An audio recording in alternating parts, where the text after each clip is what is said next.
The void was supposed to be empty. Centuries ago, the deep space corridors beyond the known jump lanes were mapped and catalogued, at least as far as the Galactic Concord could determine. Beyond that, there were only whispered legends of lost colonies, vanished fleets, and ghost ships swallowed by dark nebulae.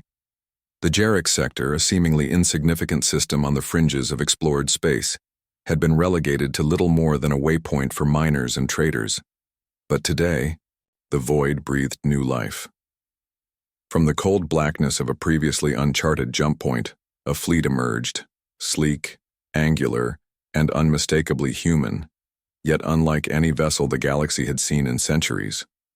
Their hulls gleamed obsidian black, etched, with red insignias that bore a striking resemblance to Earth's old emblems, but jagged and sharpened into something far more aggressive. No one knew who these ships were or where they came from. Captain Lyra Valen of the Serene Dawn, a Concord patrol frigate, stared at her viewport in disbelief as the ghost fleet advanced toward the Jarek system's outer rim. "Report," she commanded, voice taut. "Pirate convoy detected, Captain. 2 frigates, 4 corvettes, but what's this? They're not responding to hails." Lyra's comm officer tapped nervously. "They're moving to intercept. The pirates, notorious. Raiders preying on Jarek's mineral shipments, had long defied Concord efforts to root them out. But the new fleet moved with an uncanny precision, silent, coordinated, and terrifyingly efficient." Lyra's voice sharpened. "Prepare to engage. Weapons hot on my mark." Before the Serene Dawn could even lock onto its targets, a pulse of energy flared from the leading human vessel, and the pirate corvettes exploded into blazing debris. The fleet's formation crumbled within moments as the ghost ships carved through with laser accuracy and electromagnetic disruptors that disabled enemy shields in seconds. Lyra watched in stunned silence as the pirates' resistance evaporated. The battle was over before it had truly begun. "Status," she breathed. "Pirates neutralized. No casualties on our side, Captain. But those ships, they're not in any registry. No transponder signals. They just appeared from nowhere." Lyra swallowed hard. "Send everything to Concord Command. This changes everything." Far below, the icy surface of Hadrian's moon, a young scout named Jarek Kale crouched in the darkness, watching the communication relays pulse with static interference. His breath fogged inside his helmet as his fingers hovered over the ancient console. The colony had hidden its existence for centuries, and every transmission to the outside world was carefully masked or erased. But now the veil was lifting. "Commander," Jarek whispered into his comm, "something's happening. The outside world is awake." The voice crackled back. "Then it's only a matter of time before they find us. Stay alert." Jarek's gaze drifted to the narrow shaft of moonlight slicing through the cavern roof. Somewhere in the void above, their ships moved. Silent hunters shaped by harsh survival, born in darkness and forged by necessity. They were not like the humans who had left Earth. They were something else entirely. Across the galaxy, news spread like wildfire. The Concord's news networks exploded with speculation, footage, and fear. Lost humans return. Pirate stronghold falls to unknown fleet. Is humanity hiding a dark secret? In the Valari Union's marble halls, Senator Alara stood before a sea of alien delegates, her slender fingers trembling as she gestured toward the holo display, showing the black ships. "How can we trust a species that returns from the shadows with such power?" she asked. "What if they bring war instead of peace?" From the crowd, a voice echoed sharply. "Or what if they bring justice long overdue?" Back on Hadrian's moon, Executor Ren Maros stood before the Council of Elders, his sharp eyes glinting with steel and calculation. "They believe we are myth," he said. "They believe we are forgotten." A murmur rippled through the chamber. "But we are no ghosts," Ren continued. "We survived where others perished. We built strength in silence, and now we will take what is ours." Behind him, the hologram of the Jarek system flickered, worlds ripe with resources with ancient installations left to rust. Ren's voice hardened. "The galaxy will watch in shock when we seize control. They will learn that humanity's legacy, was never lost. It was waiting. As the stars wheeled overhead, the hidden colony prepared for the moment that would shake the galaxy. The ghost ships, once whispered of only in legend, had returned, and the galaxy had no idea what was coming. The Elysium slipped through the void with quiet precision. Its sleek, shimmering hull reflected the faint glow of distant stars as it approached the outer rim of the Jarek system. Valari diplomat Ariskel stood on the observation deck, his multifaceted eyes narrowed in suspicion.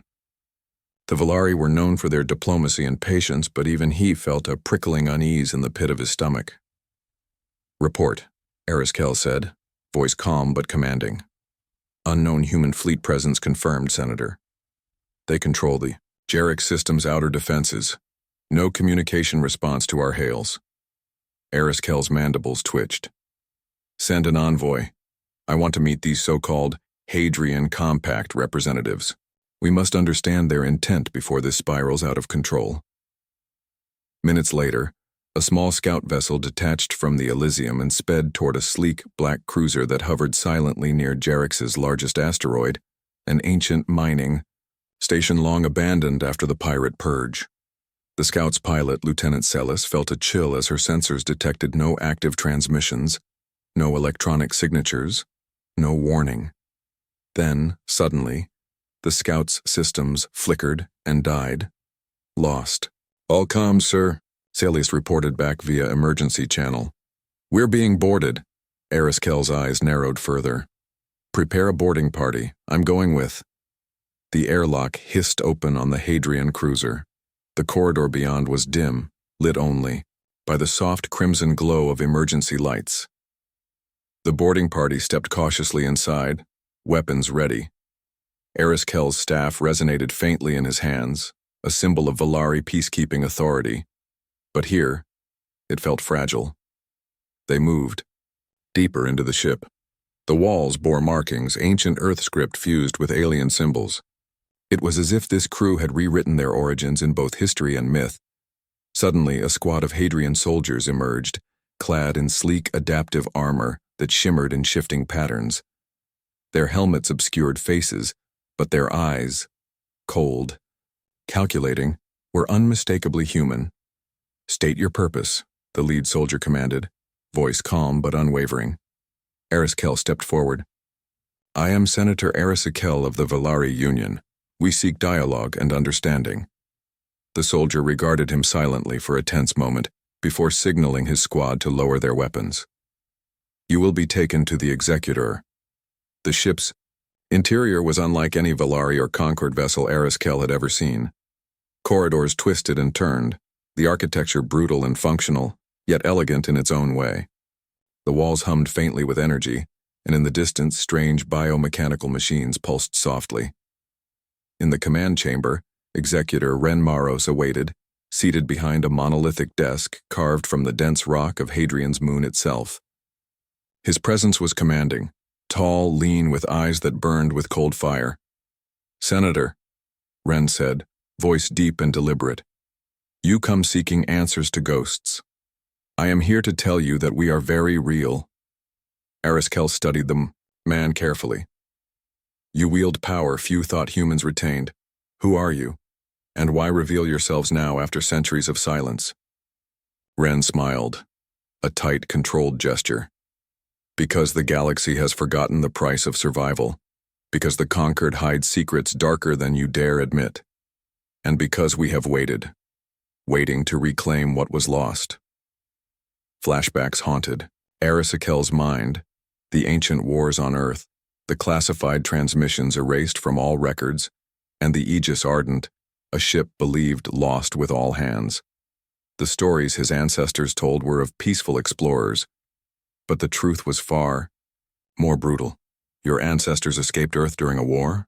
Ariskel pressed. "What happened to the fleet?" Ren's eyes darkened.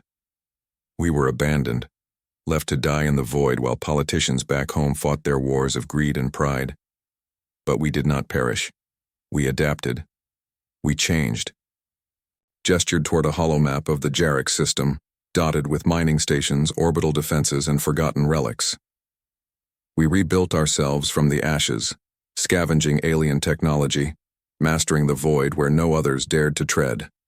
Ariskel felt a flicker of something unfamiliar. Respect, maybe fear. The Hadrian story was one of survival and ruthlessness, forged in isolation and desperation. Yet beneath that, he sensed a desperate hope, a determination to be recognized, to be part of the galactic family that once forsook them. But why now? Ariskel asked quietly. Why seize control of the Jarek system? Because, Ren said, rising to his full height, the Concord's complacency threatens us all. Pirate fleets grow bolder. Alien warlords encroach. The Jarek system is a linchpin for power, and we will defend it by any means necessary. He leaned forward, eyes blazing. We offer a choice. Acknowledge us, work with us, or be swept aside. Meanwhile, deep within the Hadrian colony on the barren moon, Yarrick Kale reported his findings to the Council of Elders. Strange anomalies. Beneath the moon's surface, ancient ruins from Earth's forgotten wars held secrets that could tip the balance of power forever. The galaxy is waking, he said. We cannot stay hidden much longer, an elder's voice rumbled. Then we prepare. The shadows are our shield, but soon they will be our sword. Back on the Elysium, Ariskel looked out at the stars, the weight of his mission pressing heavily on him. The Hadrians were no longer ghosts. They were a force rising from the forgotten depths of humanity's past, and the galaxy would never be the same. Report to Concord Command, he ordered. Tell them we are dealing with an enemy unlike any we imagined, and maybe a chance for a new alliance or a new war. The void held its breath. In the grand chambers of the Galactic Concord on Valari Prime, tension hung thick like an approaching storm. The emergency session had been called in haste, and the room buzzed with anxious whispers in dozens of alien tongues. Senators, diplomats, and military advisors gathered around the massive holotable, eyes fixed on the flickering image of Executor Ren Maros, broadcasting across the system. The projection crackled with static, but the voice was clear, calm, measured, and carrying the weight of cold certainty. People of the galaxy, Ren began, his eyes scanning the virtual crowd with unsettling intensity. We are the Hadrian Compact. Our ancestors fled Earth during the darkest days of humanity's past, AE. Secret war erased from your histories and your records. We survived, not because of fate, but through relentless adaptation and sacrifice. Murmurs rippled through the assembly. Several species shifted uncomfortably. Human delegates looked away, their faces pale. Ariskel stood near the front, arms crossed, digesting every word. The tale was more than myth, evidence that the stories buried beneath layers of government censorship and forgotten archives were now unraveling in real time. Across the spires of Seoul's capital, Minister O. Dalenvos stared at a classified data terminal, his knuckles white as he scrolled through centuries-old files. Project Diaspora, a name spoken only in hushed tones within the highest echelons of human government. The records revealed that long before humanity's first official contacts with alien civilizations, a secret fleet had been launched, ships loaded with volunteers, scientists, soldiers, and civilians dispatched to the farthest reaches of space. Their mission was survival, to preserve humanity's essence in case Earth fell to the chaos brewing beneath its surface. But then, contact was lost. The fleet vanished without a trace. Officially, the program was canceled, and the world moved on now. The Hadrian Compact had exposed the truth. In the dark command room aboard the Hadrian flagship Ardent Resolve, Executor Ren Maros stood before a wall of holoscreens displaying ancient Earth data mixed with alien schematics. Project Diaspora was not a failure, he said to his council. It was our genesis. One of his advisors, the sharp-eyed strategist Lyra Tamsin, nodded. We were the forgotten seed, left to grow in shadow. The Concord, the Sol Commonwealth, they feared what we could become. Fear, Ren replied grimly. Yet they also tried to erase us. We owe them nothing but the truth and justice. He tapped a screen, bringing up the image of the Aegis Ardent, the flagship of the lost fleet, believed destroyed in a accident. But the data was incomplete, altered, and heavily redacted. We escaped that accident, Wren continued, drifting for decades in uncharted space, forced to survive hostile environments and internal strife. We embraced alien tech, re-engineered our bodies, hardened our minds. We evolved, and we returned, not as refugees, but as conquerors. Meanwhile, in a dimly lit chamber deep within the Galactic Conquered archives, archivist Jaya Morn uncovered a hidden transmission tagged Black Sun Protocol. The file was encrypted, but the fragments she deciphered hinted at something extraordinary. A rogue singularity, a black sun, had been discovered by the Diaspora fleet, an energy source beyond comprehension, bending time and space around it. If the Hadrians had harnessed this power, they held not just military might but a fundamental shift in physics itself. Her heart raced. If this were true, the balance of power in the galaxy could be shattered overnight. Back on Hadrian's moon, Jarek Kale's voice echoed through the command chamber. The Black Sun is real. Our scientists confirm the singularity's orbit within our system. Time flows differently near it. Centuries pass for us, but only moments for the outside galaxy. The elders exchanged worried glances. We have lived and learned beyond their reckoning, one murmured. But this knowledge is a double-edged sword. Ren Maros's voice cut through the tension. Our return is no accident. We are here to reclaim our place, to protect humanity from complacency, from extinction. The galaxy must understand. Hadrian is not a threat to be feared. We are the future. At the Galactic Conquered, heated debates erupted. Some called for immediate sanctions and military strikes. Others urged caution, proposing dialogue. The Sol Commonwealth faced harsh scrutiny for their decades-long silence. Why were these people left to suffer in silence? One senator demanded. Why hide our own bloodline? Another voice countered. Because the Hadrians changed. They are not the humans we knew. They are something new, something dangerous. In his private quarters, Arisakel pondered the revelations. The galaxy was standing on a knife's edge between war and an unprecedented future. A chime interrupted his thoughts. The holonet link to Hadrian flickered alive. Senator? Wren's voice was calm but firm. You now know the truth. I propose a summit. A chance to decide our future, together. Arisakel's eyes met the flickering image. If you seek peace, prove it. Wren nodded. We will show you what survival truly means. As the projection ended, the galaxy held its breath. The ghosts of Earth's past had returned, not as shadows but as a storm. The question was no longer whether the Hadrians would change the galaxy, but how. The night sky over the Jarek system was deceptively calm. From a distance, the swirling blue gas giant gleamed softly, its many moons casting delicate shadows on mining outposts and orbital stations scattered in its orbit.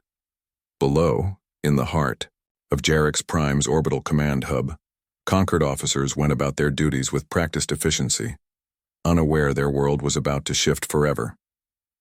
Deep within the shadows of Hadrian's fleet, Executor Ren Maros stood on the bridge of the flagship Ardent Resolve, his eyes locked on the hollow map of the system's defenses. Around him, a dozen elite commanders awaited orders. Tonight, Ren's voice resonated like steel.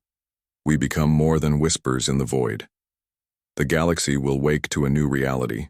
No alarms, no last warnings, just swift, decisive action. The commanders nodded, their faces hidden beneath sleek helmets marked with the compact's red insignia. At precisely 0342, Galactic Standard Time, Hadrian's stealth vessels glided into position. Their adaptive cloaking tech rendered them nearly invisible, even to advanced Concord scanners. Silent drones were deployed to disable external communications and security arrays on the orbital hub. The usual hum of activity ceased as systems inexplicably went offline. In the control tower, Captain Lyra Valen was the first to sense the anomaly. Commander, we're losing sensor feeds. External comms are offline. The officer beside her grimaced. It's a blackout. Could be a system failure. Lyra's gut tightened. No, this is deliberate. Alert all stations. Raise shields. Prepare to engage. But before any alarms could be sounded, dark figures moved swiftly through service corridors and ventilation shafts, Hadrian operatives trained in silent infiltration, honed by generations of survival in hostile environments. The coup unfolded like a ghost story. Within minutes, key Concord personnel were incapacitated or captured. Communications were seized and rerouted, broadcasting a chilling message across Jarix. This system now belongs to the Hadrian Compact, Executor Wren's voice declared over commandeered channels. Resistance will be met with overwhelming force. Submit or be destroyed. Across the galaxy, news feeds erupted in shock. The Jarix system, the gateway to vital trade routes and resource-rich worlds, had been taken with surgical precision. No conventional battle fought, no prolonged siege. In the underground chambers of Hadrian's colony, Jarek Kale and the Council of Elders monitored the operation. "We struck at the heart," Jarek said, his voice steady but laced with urgency. "The Concord will be stunned." One elder nodded. "But stunned alone will not deter them. They will come." Wren appeared on the Council's holoscreen. "Let them come. We will show the galaxy our resolve." Back on Jarek's Prime, Captain Lyra Valen refused to surrender. Despite the system-wide blackout, her frigate Serene Dawn remained operational in low orbit, cloaked in the lingering shadows of the coup. "Prepare to launch countermeasures," she ordered. "We'll hit them where it hurts." Her crew scrambled, launching drones to intercept Hadrian disruptors. But the enemy's technology was beyond anything they had encountered. Drones were disabled mid-flight, and even the Serene Dawn's shields flickered under the onslaught of precision electromagnetic pulses. Lyra gritted her teeth. "We're outmatched but not out of fight. Signal any friendly fleets in range, this isn't over." In the corridors of Hadrian's flagship, political and military leaders debated their next move. Lyra Tamsin voiced a concern. "The Concord fleets will retaliate. We have a foothold, but we must consolidate quickly." Wren nodded. "Agreed. But the galaxy must see our strength and our restraint. We hold the system intact. No civilian lives lost. This is not conquest, it is reclamation." Meanwhile, in the heart of the Galactic Concord, Executor Maros's message sent ripples of fear and uncertainty. The Galactic Council convened an emergency war session, with leaders demanding swift retaliation. Yet a small faction urged caution. "Senator," Alara's voice rose above the clamor, "we face an enemy who knows our secrets, who once was us. Rushing to war could ignite a conflict we cannot control." But others shouted for immediate mobilization. "The Hadrians are terrorists," a human admiral barked. "They must be crushed." As fleets began to mobilize, the galaxy held its breath. Hadrian warships patrolled the Jarek system, their presence a silent warning. In the quiet moments between chaos, Ariskel received a transmission from the Hadrian Compact.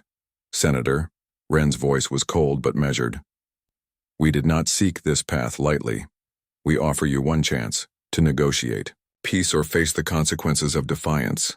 Ariskel's hands clenched. The galaxy was poised on a knife's edge between war and an uncertain peace. Above the gas giant, the ardent resolve pulsed with quiet power, a dark star in the void. The silent coup was complete. The galaxy was watching, shocked, uncertain, and waiting for the next move. The Galactic Concord's chambers buzzed with urgent debate. The takeover of the Jarek system by the Hadrian Compact had sent shockwaves through every corner of the galaxy. Leaders paced nervously, diplomats whispered in tight circles, and generals prepared fleets for potential war. Senator Arisikel stood at the center of it all, torn between his loyalty to the Valari Union and the unsettling truth unveiled by the Hadrians. The story of the lost human fleet, of survival and transformation, challenged everything he thought he knew about humanity and about power itself. "We cannot respond with rash force," Ariskel addressed the assembly, his voice firm but measured. "The Hadrians have shown they are formidable but also cautious. They seek recognition. We must explore diplomatic channels before plunging the galaxy into war." His words drew mixed reactions. Some nodded in agreement, wary of escalating a conflict with unknown technology. Others, like human Admiral Tyron Veer, seethed with frustration. "We cannot negotiate with those who seize systems by stealth and force," Veer growled. "If we show weakness now, it will invite chaos." Meanwhile, on Hadrian's moon, Executor Ren Maros contemplated the fragile balance they had upset. "Our victory in Jarix was surgical," he told his council, "but it is only the first step. The galaxy's powers will not accept our presence lightly." Lyra Tamsin, standing beside him, added, "We must offer terms that compel peace, yet demonstrate strength. If we appear too eager for alliance, it will be seen as weakness, too aggressive, and we invite annihilation." Ren nodded, his eyes sharp. "Prepare the summit invitation. Ariskel is the key. His understanding of both worlds makes him the ideal envoy." The envoy ship Eos slipped through space, carrying Senator Ariskel and a carefully selected delegation to Hadrian's orbit. Suspicion lingered like a dense fog in the closed cabin, but Ariskel remained focused. "We must find common ground," he said quietly to his aide. "The galaxy's future may depend on it." Upon landing, the Hadrians received them with stark formality. No fanfare, no pleasantries, only the cold, efficient gaze of Executor Ren Maros. "Senator," Ren began, "we stand at a crossroads. Your people know of us now. The question is whether you will walk toward peace or prepare for war." The summit took place in the subterranean, halls beneath Hadrian's moon, ancient, cold, yet alive with the hum of alien technology. Across the table, Ariskel and Ren exchanged words loaded with history, hope, and veiled threats. Ariskel pressed, "Your methods are aggressive. Seizing a system without warning risks war. Why not seek recognition openly?" Ren's eyes narrowed. Open recognition was impossible. The Concord erased us from their records. We had to become the storm no one saw coming. Lyra Tamsin added, "We seek a place at the Galactic table, not as refugees, but as equals." Outside the summit chamber, a covert operation unfolded. A faction within the Galactic Concord, led by Admiral Veer and shadowy agents, plotted to sabotage the fragile negotiations. To them, the Hadrians represented an existential threat that could never be trusted. Veer whispered into his comlink, "We'll show them the cost of defiance." Unknown to the Hadrians, several sabotage teams had infiltrated Hadrian's moonscape, ready to cripple the compact's infrastructure should talks fail. Back in the summit, the tension thickened. Ariskel proposed, "If the Hadrian Compact renounces further expansion and agrees to a mutual defense pact, we can work together to combat the growing threats in the outer sectors: pirates, warlords, unknown alien powers." Ren leaned back, considering. "A mutual defense pact would acknowledge us as sovereign. That is no small concession." The room was silent. After a long pause, Ren finally said, "We will consider it, but trust must be earned on both sides." As the summit adjourned, a sudden explosion rocked the outer ring of Hadrian's colony. Alarms blared, and red emergency lights bathed the corridors. Jarek Kale raced through the chaos. "Sabotage!" he yelled over the comms. "They've breached the power core." Ren's voice came over the intercom, calm but resolute. "Defend the colony. This attack changes nothing. We stand united." Far above Hadrian's moon, Admiral Veer's fleet formed battle lines. The sabotage was only the beginning. His plan was clear: force the Hadrians to surrender or be crushed. But the Compact's fighters surged from hidden bays, launching a fierce counterattack. The battle was brutal and sudden, a clash of old grudges and new technology, with the fate of humanity and the galaxy hanging in the balance. In the diplomatic chambers, Ariskel faced a choice. Could peace survive the firestorm of war, or would the galaxy be torn apart by fear and mistrust? As the Hadrians and Concord forces locked in deadly combat above, the fragile alliances forged in shadow and hope began to unravel. Explosions shook the outer rings of Hadrian's moonbase as Admiral Tyron Veer's fleet engaged the Hadrian Compact's defense forces. The cold vacuum of space lit up with streaks of laser fire and the detonation of plasma warheads. The elegant, Silence of the void was shattered by the mechanical roar of battle. Captain Lyra Valen, commanding the Concord frigate Serene Dawn, gritted her teeth as her ship weaved through enemy fire. "Shields at 60% evasive maneuvers," she barked. "We can't hold much longer." Her sensors tracked the swift and deadly Hadrian fighters, faster and more agile than anything in the Concord's arsenal, their adaptive armor shimmering with every calculated strike. The Serene Dawn's drone countermeasures were largely ineffective against the Compact's advanced electronic warfare. "Send a distress signal to the Concord fleet," Lyra ordered. "We need reinforcements or this system falls." On Hadrian's flagship, Executor Ren Maros stood calm amidst the storm, coordinating the defense with unyielding precision. The bridge was a hive of activity, but his gaze remained focused. "Hold the outer ring," he commanded. "Protect the colony at all costs. The Concord underestimates us. Let them learn." Lyra Tamsin, his strategist, tapped on her console, eyes flickering over incoming data. "Their fleet is larger but slower. If we exploit the Black Sun's spatial anomalies, we can turn their numbers against them." Ren nodded sharply. "Good. Deploy the singularity field generators. Let's show them the true cost of underestimating the Hadrians." Meanwhile, deep in the Galactic Concord war room on Valari Prime, Senator Eris Kell watched the unfolding. "Conflict with a heavy heart. This is not the future we envisioned," he murmured.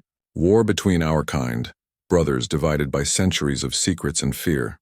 He turned to a communications officer. "Send an emergency message to Executor Maros. Insist on a ceasefire and renewed negotiations." The officer hesitated. "Senator, the fleets are already locked in battle. Messages may not get through in time."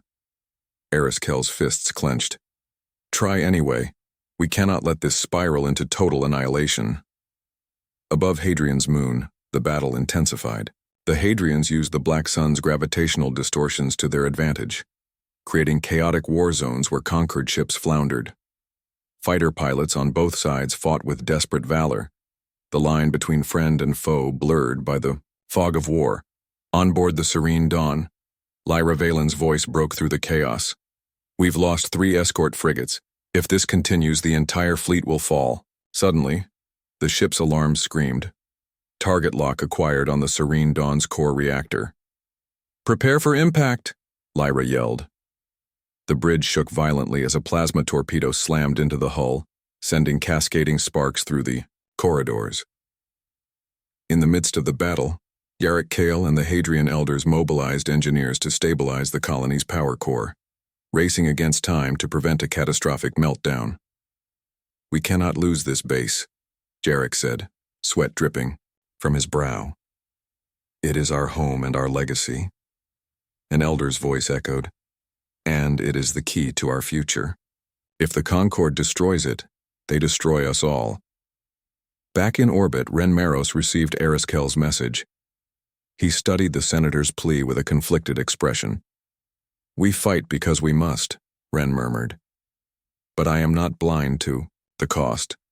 He keyed a response. "Ceasefire negotiations accepted, but only if the Concord withdraws its fleet from Jarrick's orbit." The reply came quickly. "Terms unacceptable. Prepare to continue the fight." Tensions snapped. The battle surged, anew with brutal ferocity.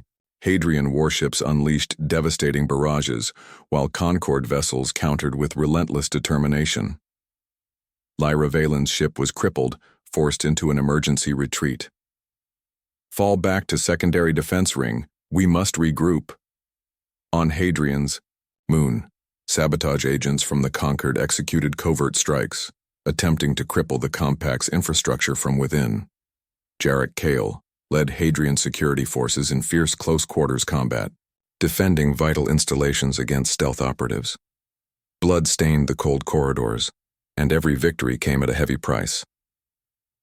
As the war raged, Eris Kell's hope for peace wavered. "This conflict will consume us," he confessed to his aide. "Unless something changes, we are doomed to fight endless battles born of fear and forgotten history." Suddenly, the Black Sun pulsed, a ripple of temporal distortion that momentarily froze the battle's fury. Both sides were stunned by the strange phenomenon, weapons faltering and ships caught in the singularity's eerie gravity. Well, Ren Maros seized the moment. "Withdraw your fleet," he broadcast. "There is power here none of us yet understand. Let us survive this night to face the future." Admiral Veer hesitated, then reluctantly ordered his fleet to pull back. The fires of war dimmed, leaving behind the shattered remnants of a system forever changed. Both sides nursed their wounds, wary of what came next. And somewhere in the void, the secret of the Black Sun waited, its true power still hidden, a mystery that could unite or destroy them all. The aftermath of the battle left the Jarek system scarred and tense. The shattered debris of destroyed warships drifted like ghostly monuments in the void, while orbital stations flickered with intermittent power. Neither side had claimed a decisive victory, yet neither was willing to concede. On Hadrian's moon, the survivors gathered in the Great Hall, a vast chamber carved from crystalline rock, pulsating faintly with alien bioluminescence. Executor, Ren Maros stood before the council of elders and military commanders, his gaze heavy with the weight of leadership. "We stand at a precipice," Ren began, his voice steady but grave.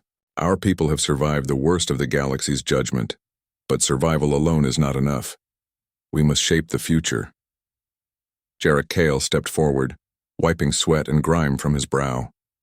"The Black Sun's power may be our greatest weapon or our deadliest curse. The more we study it, the more unstable it becomes. We must tread carefully." Lyra Tamson's expression was unreadable.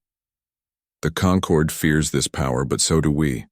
If we lose control, the very fabric of space-time could unravel." Meanwhile, Senator Ariskel paced in the dim light of the Concord's mediation chambers aboard the orbital station Solstice. The tentative ceasefire held, but barely. Both sides eyed each other with suspicion, and every delay in negotiations bred frustration. A holographic comlink flickered to life. Ariskel recognized the face instantly.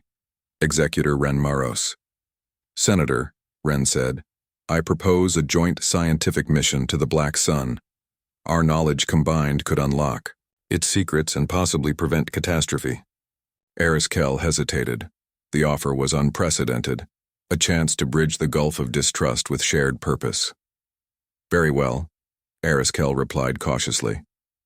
"But our teams must remain neutral, with full autonomy. This mission must not become a battlefield." In the stark silence of the Black Sun Research Station, an ancient abandoned facility orbiting dangerously close to the singularity, scientists from both factions prepared their equipment. The station hummed with the eerie resonance of exotic energy, its walls etched with symbols no human had ever seen before. Dr. Maren Voss, Hadrian lead physicist, turned to her Concord counterpart, Dr. Talia Wren. "This singularity doesn't just bend space," Maren said, voice tinged with awe. "It bends time itself. Past, present, and future may overlap here. We must be careful." Talia nodded. If the Hadrians were right, the Black Sun could be a gateway, something far beyond our comprehension. As the teams ventured closer to the singularity's event horizon, sensors began to fluctuate wildly. Time distortions caused strange phenomena, brief glimpses of alternate realities, echoes of moments yet to come. Suddenly, the station systems flashed warnings. A temporal anomaly was expanding, threatening to engulf the entire research outpost. "Evacuate," Talia ordered. "The singularity is unstable." Back on Hadrian's moon, alarms blared as reports flooded in. "Temporal feedback is cascading through the system," Jarek Kale shouted. "If this spreads, it could tear apart reality." Ren's voice was calm, but urgent. "Seal the research. Station from the colony. We cannot risk contamination." Amid the chaos, Ariskel received a desperate transmission from Dr. Voss. "The Black Sun. It's showing us possibilities, visions of a future where humanity and the galaxy are united, and others where we fall to endless war." Ren Maros added gravely, "We stand at the edge of tomorrow. What we choose now will shape not only our fate, but the fate of all life." With time literally unraveling around them, the combined teams raced to stabilize the anomaly. Working against temporal distortions that twisted perception and memory, they coordinated a delicate procedure to harness the singularity's energy safely. As moments stretched and folded, alliances deepened, not through diplomacy, but through shared survival. Finally, with a surge of power, the temporal storm subsided. The Black Sun's fury was contained for now. Exhausted but triumphant, the teams emerged, forever changed by what they had witnessed. In the silent aftermath, Arisakel and Ren met again, this time not as adversaries but as reluctant partners. The galaxy remains fractured, Arisakel said quietly, but perhaps there is hope. Ren nodded. Hope born from understanding. From the edge of tomorrow we can choose a new path. Outside the station, the Black Sun pulsed softly, its secrets still veiled, its true power a mystery waiting. For those brave enough to wield it, the galaxy held its breath once more. The silence after the storm was deafening. The once war-torn Jarek system now hung in an uneasy calm. Orbital debris slowly spiraled toward the gas giant below, remnants of a conflict that had tested alliances, shattered beliefs, and pushed humanity to the brink of extinction and rebirth. On Hadrian's moon, Executor Ren Maros stood atop the crystalline spire overlooking the colony. The glow of the Black Sun's subdued pulse reflected in his eyes, a steady reminder of power, mystery, and responsibility. Behind him, the Council of Elders gathered, their faces worn but resolute. We have survived, Jarek Kell said, voice steady. And we have learned that strength alone cannot secure our future. Ren nodded slowly. We must now build, not as isolated exiles, but as part of the greater galaxy. The compact will seek peace. In the orbiting station Solstice, Senator Arisakel prepared to address the Galactic Concords Assembly. The chamber was filled with representatives from thousands of worlds, some still wary, others hopeful. Ariskel's voice rang clear through the grand hall. The conflict in Jarek has shown us the dangers of secrecy and mistrust. The Hadrian Compact's return is not just a challenge to the Concord's authority. It is a call to redefine what it means to be human, to be galactic neighbors. He paused, letting the weight of his words settle. We stand at a crossroads. The Black Sun's power is a force none of us fully understand, but it offers a chance to unite, to heal, and to protect our shared future. Back on Hadrian's moon, Dr. Marin Voss and Dr. Talia Wren worked side by side, analyzing data from the Black Sun's temporal readings. The singularity isn't just a source of energy, Talia said, eyes bright. It's a bridge between times, realities, and perhaps even between species. Marin smiled faintly.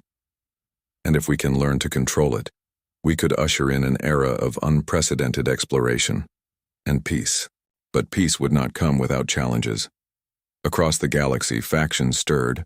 Some still saw the Hadrians as usurpers.